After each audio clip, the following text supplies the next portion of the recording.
छत्तीसगढ़ विधानसभा के शीतकालीन सत्र के दूसरे दिन का प्रश्नकाल एक ही प्रश्न पर अटका रह गया। प्रधानमंत्री आवास योजना के सवाल पर सदन में जोरदार हंगामा हुआ।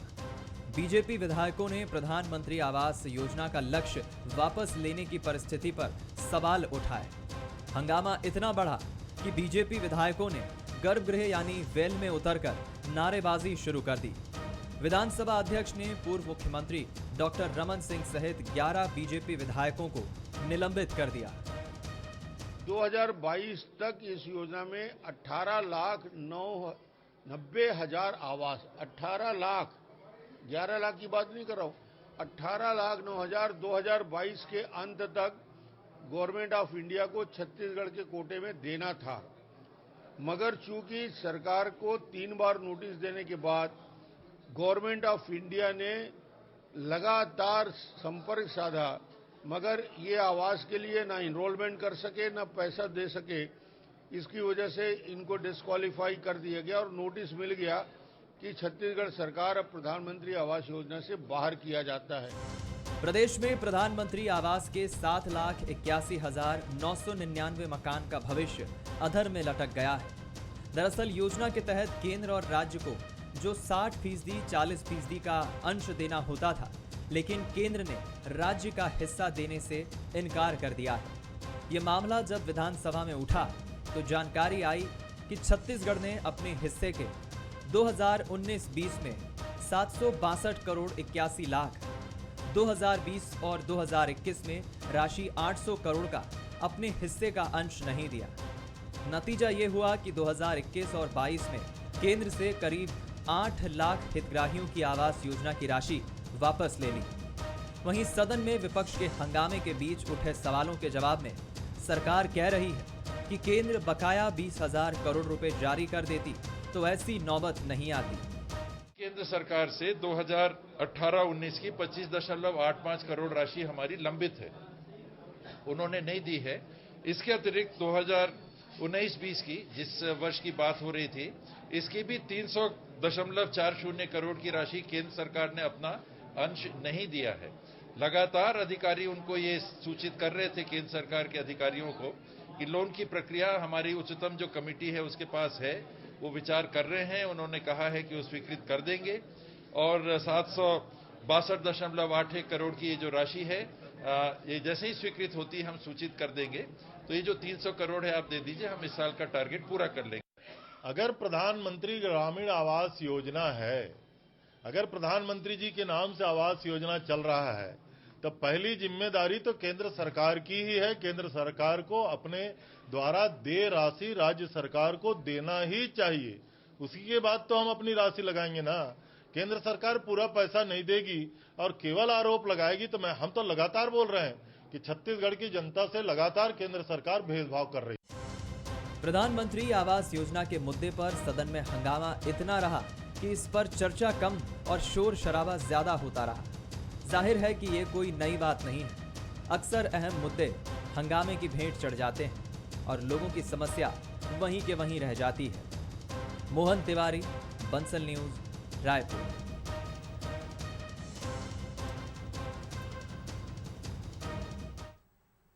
नमस्कार, आप देख रहे हैं छत्तीसगढ़ आज का मुद्दा। मैं हूं आपके साथ सुहेल खान। शीतकालीन सत्र के दूसरे दिन बीजेपी विधायकों ने जमकर हंगामा किया। पीएम आवास योजना के मुद्दे पर बीजेपी कांग्रेस ने एक दूसरे पर जमकर आरोप भी लगाए। हंगामा इतना बढ़ा कि सदन को कल तक के लिए स्थगित करना पड़ा। ऐसे में अब सवाल यह है कि आखिर कब तक अहम मुद्दे विधानसभा के भीतर हंगामे की भेंट चढ़ते रहेंगे। आज हम इसी पर चर्चा करेंगे। अपने साथ कुछ मेहमानों को हमने आज स्टूडियो में आमंत्रित किया है। सबसे पहले आपको उन मेहमानों से मिलवा दूं। विनय जायसवाल मेरे साथ मौजूद हैं, विधायक हैं कांग्रेस के। जायसवाल साहब, बहुत स्वागत है। सौरभ सिंह आज हमारे साथ मौजूद हैं, विधायक हैं बीजेपी के। सौरभ साहब, बहुत स्वागत है आपका भी।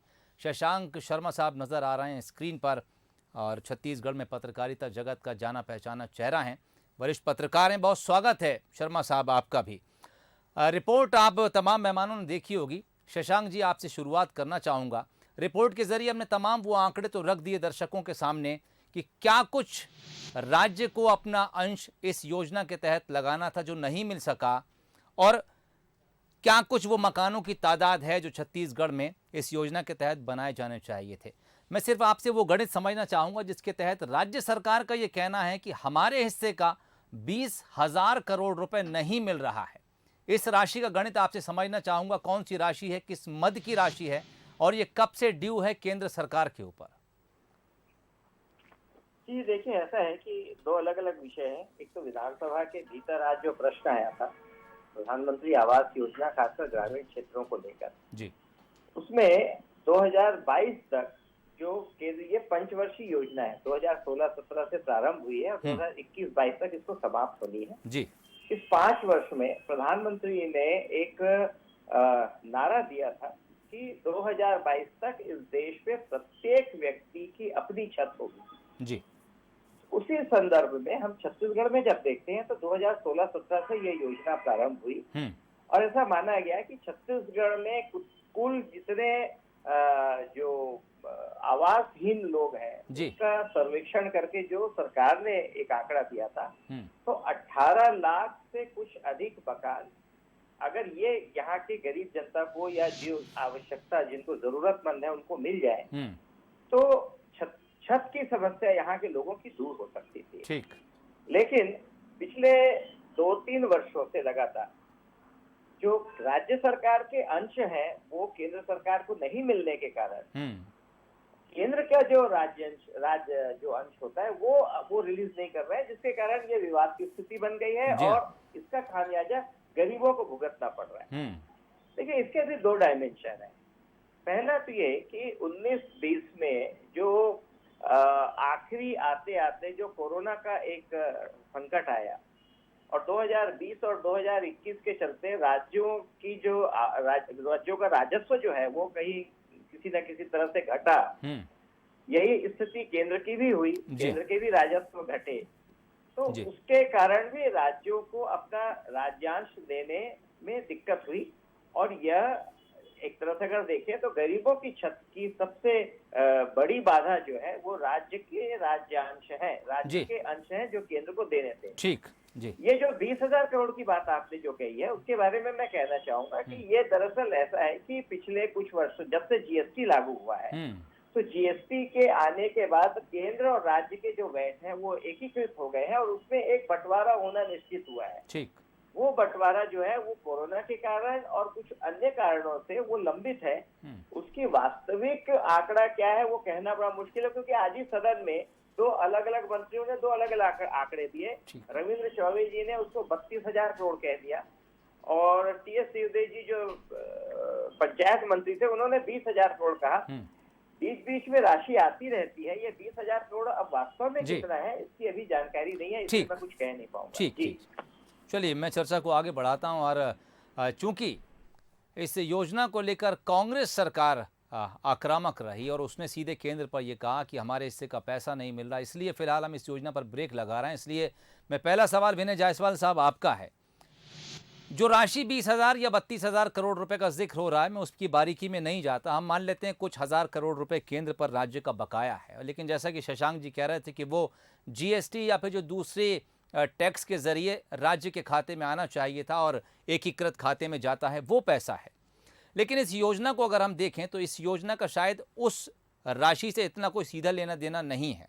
ऐसी कई योजनाएं केंद्र चलाता है जो राज्य में चलती हैं और राज्य और केंद्र के अंशदान से मिलकर चलती हैं।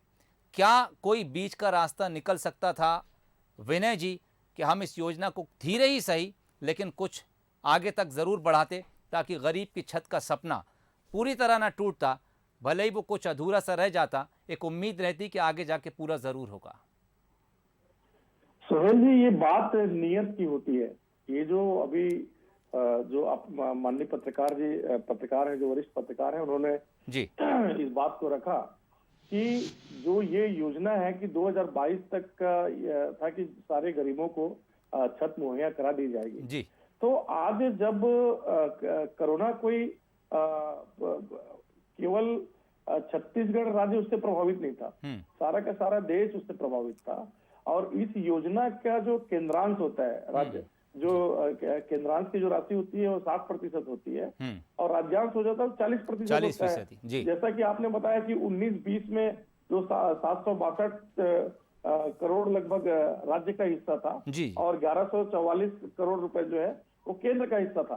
वो 1144 में 843 करोड़ रुपए जो है वो केंद्र ने केंद्रांश के रूप में राज्य को दिया। और 19-20 में जो लक्ष्य था उसमें लगभग 1,51,000 जो आवासों का जो लक्ष्य था उसमें से लगभग 70,000 लक्ष्य पूर्ण हुए और 81,000 अपूर्ण रहे। निश्चित रूप से जो 20-21 की जब हम बात करते हैं तो कोई भी अगर बात हम करेंगे, बजट की बात करेंगे, किसी भी योजना की बात करेंगे तो उसको कहीं ना कहीं जो वैश्विक महामारी है उस कोरोना को ध्यान में रख के हमको करना पड़ेगा। तो उस समय में जो 20-21 का जो लक्ष्य था और जो 800 करोड़ राज्यांश को देना था और केंद्रांश को जो पैसा देना था वो दोनों अप्राप्त है। और उसका जो लक्ष्य है जो 20-21 का लगभग 1,57,000 आवासों का लक्ष्य है और 21-22 में तो इन्होंने पैसे राज्यांश नहीं देने की वजह से उस पूरे योजना को ही पूरा लक्ष्य दिया हुआ था उसको वापस कर दिया। अब इसमें प्रश्न ये उठता है सोहेल जी कि जब ये गरीबों की जो योजना है और इसमें दो तरह की चोट है। देखिए, एक तो जो जीएसटी की जो क्षतिपूर्ति की जो राशि है जो 20,000 करोड़ की राशि है जो माननीय आज हमारे टीएस सिंहदेव जी ने सदन के अंदर में बताया है। और एक बात और है, सौरभ जी से उसका उत्तर भी चाहूंगा कि इनके जो विधायक है, वरिष्ठ विधायक है अजय चंद्राकर जी ने सदन में ये बात बोला है, रिकॉर्डेड ये बात बोला है कि केंद्रांश जो है वो पहले आता है। केंद्रांश का जो पैसा आता है 60% है वो राज्य को पहले आता है। लेकिन कोरोना के बाद ये स्थिति हो गई है कि वो राज्यों से पहले पैसा मांग रहे हैं। तो भाई कोरोना का जो इफेक्ट है वो केवल केंद्र सरकार को तो नहीं हुआ है, वो राज्य सरकारों को भी हुआ है। आप जो लोन के लिए जो राज्य सरकार ने जो प्रयास किया है और जो वो प्रक्रियाधीन है और वो बहुत जल्दी उसको वो लोन हमको मिल जाता, इसके बाद हम सारी की सारी पूरी योजना को सुचारू रूप से चलाते। लेकिन इनकी जो केवल मंशा है भारतीय जनता पार्टी की, केवल और केवल इस योजना से राजनीतिक लाभ लेने की जो इनका प्रयास है वो केवल राजनीतिक लाभ लेने का प्रयास है। इनको छत से मतलब नहीं है, इनको गरीबों के छत से मतलब नहीं है। नहीं तो ये 20,000 करोड़ या तो हमको जीएसटी क्षतिपूर्ति का और जो कोयले के रॉयल्टी का जो पैसा है जो बढ़ के और भी होता है उसके आंकड़े और भी ज्यादा बढ़ेंगे। उसके मैं एग्जैक्टली मैं आंकड़े यहाँ नहीं बोल आपके इस चैनल के माध्यम से नहीं बोल पाऊंगा। तो वो पैसा हमको दे दें या तो फिर हमारा जो लोन का जो प्रोसेस है उसको पूरा होने देते। लेकिन इन्होंने आनंद फानन में जो 21-22 का जो लक्ष्य है वो पूरा का पूरा वापस ले लिया है। तो इससे ज्यादा गरीबों के लिए अहितकारी सरकार नहीं हो सकती। इस प्रकार से केंद्र सरकार लगातार हमारे ऊपर प्रहार कर रही है।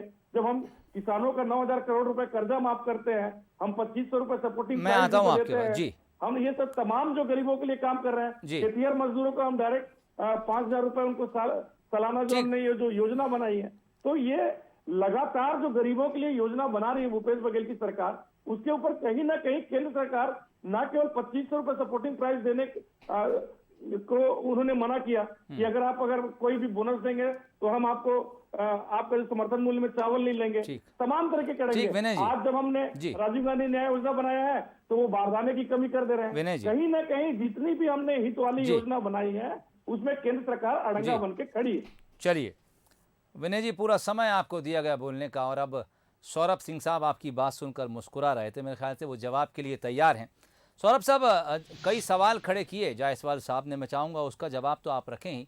साथ ही एक बात और कि छत्तीसगढ़ में अधिकतर जो सांसद हैं वो आप ही की पार्टी के हैं, लेकिन जब आप सांसद बन जाते हैं तो फिर आपकी उत्तरदायित्व, आपकी जिम्मेदारियां राज्य के प्रति भी बन जाती हैं। आपके एक सांसद ने संसद में खड़े होकर ये तो कहा कि प्रधानमंत्री आवास योजना को लेकर छत्तीसगढ़ में सब कुछ ठीक ठाक नहीं चल रहा है, लेकिन क्या ये मांग भी नहीं उठनी चाहिए कि अगर राज्य के हिस्से से हज़ारों करोड़ रुपए बाकी हैं तो वो रकम भी किसी तरह राज्य में वापस आनी चाहिए ताकि जनता के लिए होने वाले काम जो हैं कम से कम वो सुचारू रूप से चल सकें। हर काम में सियासत और जो कुछ आज हमने सदन के भीतर देखा, हालांकि 11 विधायक आपके उसमें सस्पेंड भी हुए, लेकिन कहीं ना कहीं काम प्रभावित ज़रूर होता है। सौरभ सिंह साहब,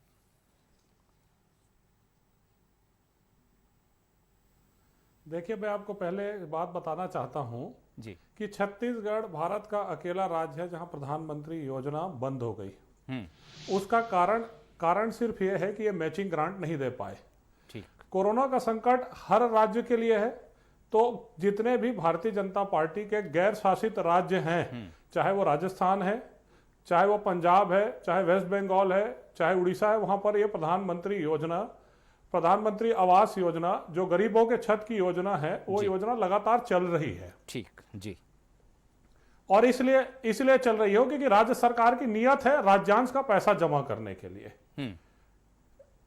एक चीज। दूसरी चीज, जहां तक आपने बोला सांसदों की बात, तो केंद्र सरकार तो अनुमति दे रही है ना। केंद्र सरकार बोल रही है कि हम इतना पैसा आपको देंगे, हम इतने 7 लाख आवास आपको हमने सैद्धांतिक सहमति दे दी जी। आप राज्यांश का पैसा जमा करिए, केंद्र का पैसा ले जाइए और काम चालू करिए। आप राज्य सरकार का पैसा ही नहीं जमा करेंगे। 18-19 का अकाउंट खत्म नहीं हुआ है, 40,000 घर 18-19 के बंद हैं, 19-20 के हैं, 20-21 के हैं और 21-22 के हैं। 4 साल से आपने अकाउंटिंग नहीं की है। विधानसभा में माननीय टी.एस. सिंहदेव जी ने बोला है कि 900 करोड़ रुपए अगर हमको मिल जाएगा तो जो अधूरे 2,40,000 घर हैं उनको हम पूरा कर लेंगे जी। तो सरकार क्यों नहीं कर्जा ले लेती। केंद्र सरकार ने 7 बार चिट्ठी लिखी है कि आप वो पुराना योजनाओं को कब पूरा करोगे, आप क्लोज क्यों करोगे फाइनेंशियल में, जो अधूरे आवास उनको कैसे बंद करेंगे। उस पर कोई इन पर कान पे जू नहीं रहेंगी।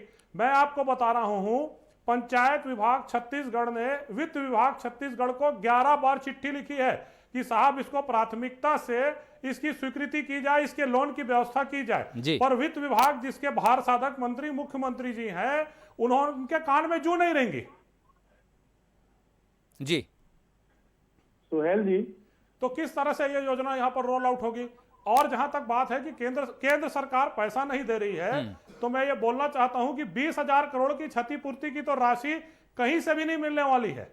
मैं दावे के साथ करता हूं, विनय जायसवाल जी प्रूव कर दे कि 20,000 करोड़ की जीएसटी क्षतिपूर्ति मिलनी है। और ये बताएं कि केंद्र सरकार ने इनका कितना पैसा रोका हुआ है, बताएं ना किस किस मत से। एक मंत्री बोलते हैं 20,000 करोड़, एक मंत्री करते हैं 32,000 करोड़, किस किस मत में इनका पैसा रुका हुआ है। कोयला सेस की ये जो बात कर रहे हैं, फिगर बताए ना, कोयला सेस किस साल का कोयला सेस है और कैसा कोयला सेस है। और कोविड में जो पैसा रुका है वो अकेला छत्तीसगढ़ का पैसा नहीं रुका है, क्षतिपूर्ति का पैसा अन्य राज्यों का भी रुका है। पर अन्य राज्यों ने प्रधानमंत्री की जो आवास योजना थी उसको बंद नहीं किया, उसके लिए पैसा दिया है जी। चलिए ये सवाल जो आपने उठाए हैं इसका जवाब विनय जायसवाल साहब से ले लेते हैं। विनय जायसवाल साहब, क्या सरकार ये स्थिति विधानसभा के भीतर स्पष्ट करने जाएगी कि किस मद से कितना पैसा रुका हुआ है? क्योंकि बीजेपी की तरफ से सौरभ सिंह ये मांग कर रहे हैं कि अगर सरकार का पैसा केंद्र के पास रुका है तो फिर आपको वो मद जरूर बता देना चाहिए कि दरअसल कौन सा पैसा आपका बाकी है। सोहेल जी, 2 तरह की बात है जी। एक तो जो प्रधानमंत्री आवास योजना है, इसके लिए राज्य सरकार ने लोन की प्रक्रिया कर दी है और वो प्रक्रियाधीन है। उसका बिना इंतजार किए आपने 21-22 का जो लक्ष्य है भारत सरकार ने वापस ले लिया।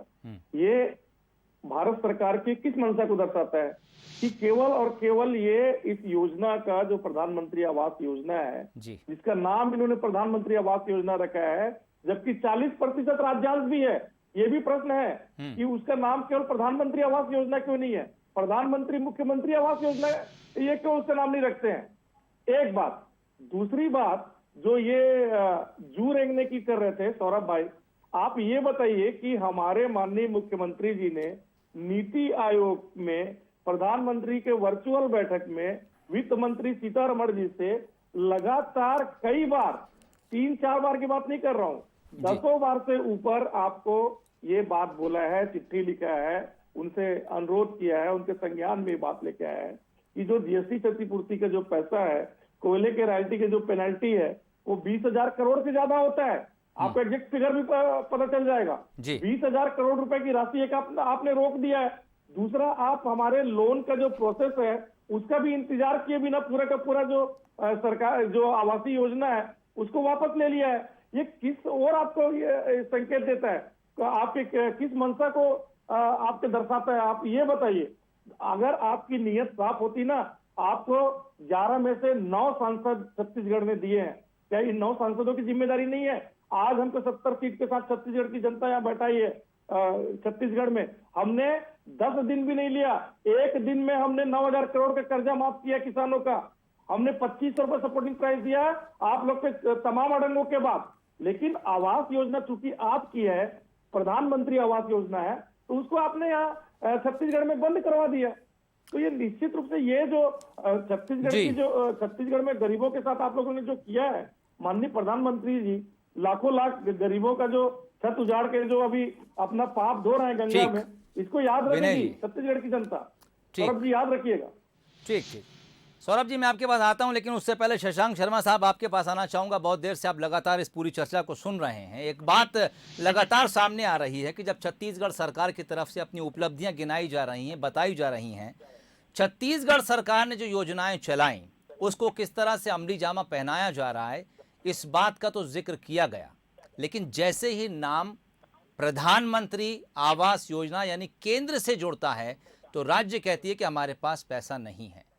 शशांक शर्मा को बतौर वरिष्ठ पत्रकार क्या महसूस होता है कि ये केंद्र और राज्य के बीच फंसा पेंच है, इसलिए मसले को फुटबॉल की तरह उछाला जा रहा है, या आपको लगता है कि नहीं वाकई में जो आरोप कांग्रेस लगा रही है या सरकार सवाल उठा रही है वो गंभीर है, केंद्र की तरफ से पैसा मिलना चाहिए तभी ये योजना आगे बढ़ेगी, नहीं तो आप किसान योजना की राशि तो माफ़ कर देते हैं, या जो किसानों को राशि देना होती है वो आप किसी तरह एडजस्ट करके दे देते हैं, धान का समर्थन मूल्य आप दे देते हैं, लेकिन जैसे ही पीएम उस योजना के साथ जुड़ता है तो कहीं पेंच उलझ जाता है। कह रहे हैं, देखिए इस पूरे मामले के दो एंगल हैं, एक तो राजनीतिक एंगल है और एक योजना है जिसका लाभ गरीबों को होना है वो है। मैं दोनों की बात सुन रहा था। दिक्कत क्या होती है जब राजनीति बीच में आती है ना, तो आंकड़ों में चीजें उलझ जाती है। हाँ। हमको ये बात समझना पड़ेगा कि 2019-20 में केंद्र ने अपने 1100 कुछ करोड़ रुपए में से 800 करोड़ रुपए का अपना अंश दिया। ठीक। उस दृष्टि से जो राज्य को अपने अंश देने चाहिए थे वो राज्य ने अंश अभी तक नहीं दिया है जी। इसीलिए केंद्र ने अपने बाकी बचे हुए 300 करोड़ रुपए का अंश नहीं दिया है, जिसके कारण 19-20 के बहुत सारे मकान, लगभग 80,000 मकान जो है वो नहीं बने जी। अब केंद्र का ये कहना है कि भाई जब आप 19-20 का नहीं दिए हैं तो 20-21 का जब तक आप जमा नहीं करेंगे या 19-20 का जमा नहीं करेंगे हम 20-21 का नहीं देंगे। तो मामला एक्चुअल में वो जो है ना वो राजनीतिकरण हो गया। और दूसरी मैं आपकी बात से सहमत हूँ कि जो घोषणा पत्र में बातें कही गई हैं उनको लागू करने में जितनी गंभीरता सरकार के पास है वो केंद्र से आने वाली योजना और खासकर उसमें प्रधानमंत्री लगा हुआ है, इसलिए भी उसको लागू करने में थोड़ी सी शिथिलता कहीं ना कहीं नजर आती है। ठीक है, चलिए समय मेरे पास कम है, दोनों मेहमानों से एक एक टिप्पणी चाहूंगा, उसके बाद मैं चर्चा खत्म करूंगा। विनय जायसवाल साहब, जब तक वो केंद्र से आपका बाकी पैसा नहीं आएगा क्या सरकार ने ये तय कर लिया कि योजना आगे नहीं बढ़ेगी?